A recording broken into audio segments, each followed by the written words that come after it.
Well, they were right about the internet, but they were wrong about the demise of books. In fact, the internet ushered in Amazon and what the demise was of a lot of small bookhouses and stores, and instead a conglomerate called Amazon.com. So they got the vector right about where the future was going around the internet, but they got the prediction wrong about whether it was the demise of books, because instead it created Amazon, which actually helped with the dissemination and people buying more and more books. So that's a little bit about how we talk about the future, to really ask you guys today to really kind of hold your own assumptions in your own context and really kind of let yourself go with maybe some new assumptions that this map may or may not introduce you to. Now, this forecast is not meant to be a prediction, okay? I mean, it's deliberately not a prediction. It's deliberately not going to tell you guys what to do. It is a forecast of the forces that are existing kind of in the external world outside of education, globally. And the question you have to ask yourself is, how will those outside forces push into my world? The world of education, my world of publishing, my world of virtual learning opportunities. How will these extra forces do that? So I don't come to you today with all the answers. Instead, I come to you with these goals right here. The first is to help you imagine your options and make the best choices in the next decade. Perhaps to fundamentally rethink the role of your organization, including your products and services, to become a leader in creating the learning ecosystem of tomorrow, and to give you cause for optimism, despite entrenched problems in our existing system and the challenges that will exist in the future.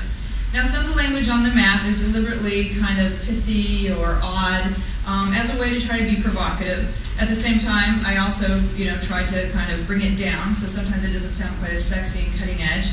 But I also think some of this stuff will not surprise you. I imagined as publishers, you guys are a very enlightened audience because you're constantly thinking about the future compared to other folks. So a lot of these things you can recognize. I'm going to give you examples of what we call trends or signals.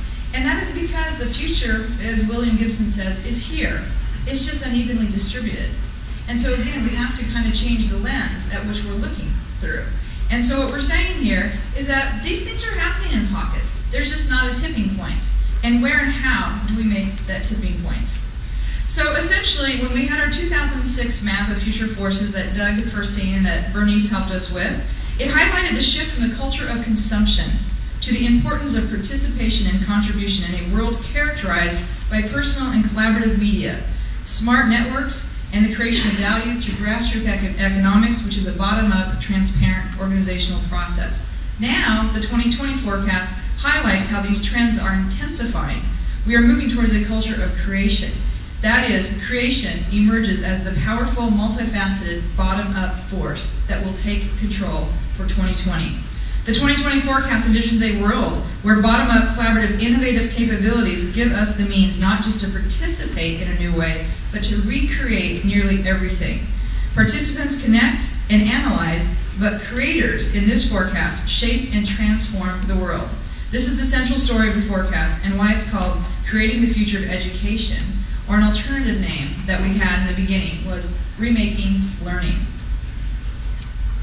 So these are the drivers we're going to talk about. The forecast deliberately doesn't focus on the surface or familiar details with the current state of affairs or the current education and policy implications. This is very challenging for people, very challenging for a researcher in policy wonk as myself. You don't always see the immediate connection to policy.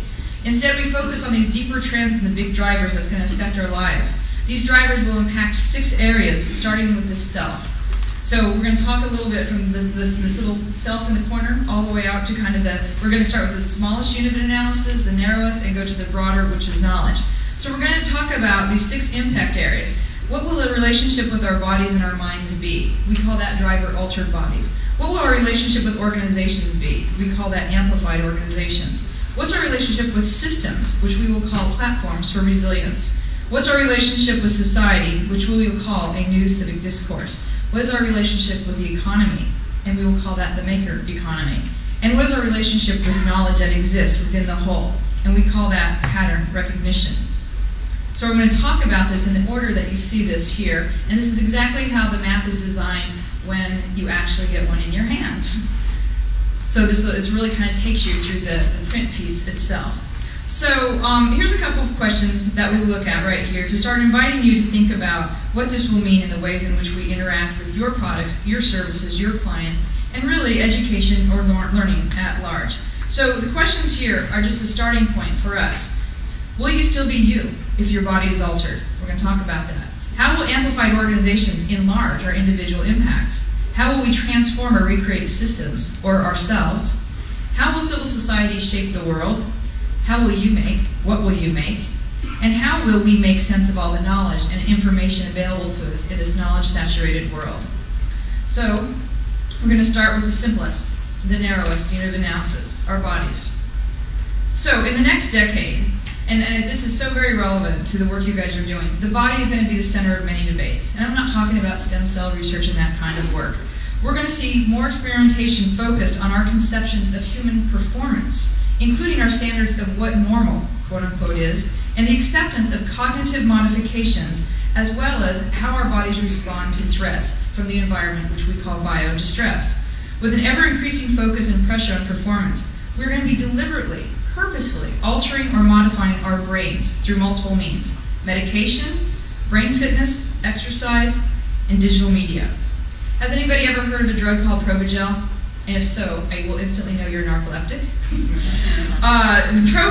Provigel is a drug used to improve wakefulness. For those of us on the West Coast, we need that right now.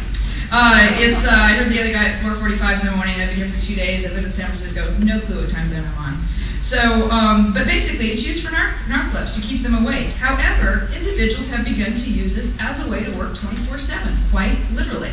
Especially a lot of entrepreneurs in Silicon Valley, as a way to increase their productivity.